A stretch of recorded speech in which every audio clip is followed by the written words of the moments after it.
And you know, the last couple of hours have been eventful. This afternoon, a number of schools were sheltering in place as these storms moved through, including Klein, Magnolia, Tomball, and Spring ISD.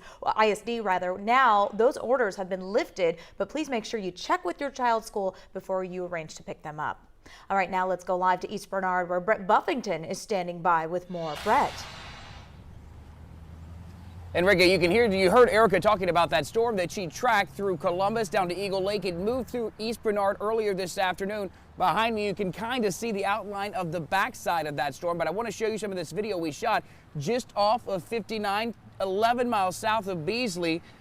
This is where this storm moved across, and I sped this video up, isolated this. You can see this funnel cloud we were able to capture here as it essentially dissipated as the storm. You can certainly see the rising in the clouds there, I should say, as that funnel cloud went back up into the clouds. Certainly a very dangerous situation. David, Paul, and Blake were on the air warning people about that storm as it's made its way through here. Certainly a lot of circulation in those clouds. We were able to see as we used the KHOU 11 News storm tracker to get down here and get close to that storm and get a first-hand account of what was happening.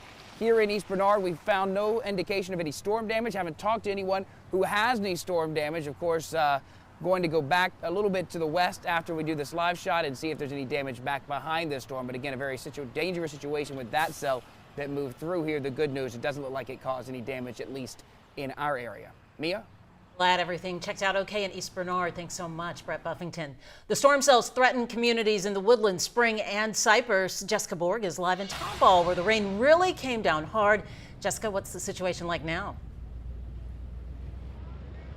Guys, this entire intersection right here is just an absolute mess. Some drivers tell us they've been sitting in their cars for about an hour. Now there's flooding under this traffic light here, and in many spots well beyond. Cars are backed up for miles on 249 southbound. Now we're here at the point where Decker Prairie Road turns into Hardin Store Road heading east and west. There's about a 30-minute to 1 hour long waits to get to this point on 249. Now the rain here has stopped, but when it came down at a fast and steady clip. Fortunately, we have not seen some of the smaller vehicles crossing the intersection here get stuck.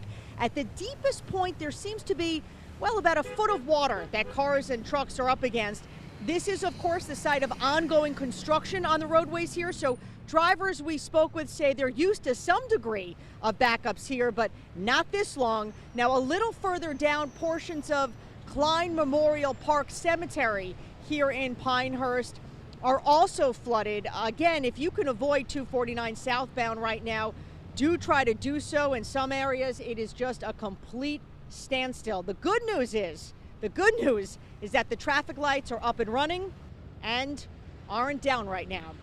We are live in Pinehurst. Jessica Borg, KHOU 11 News. Mia, Reka.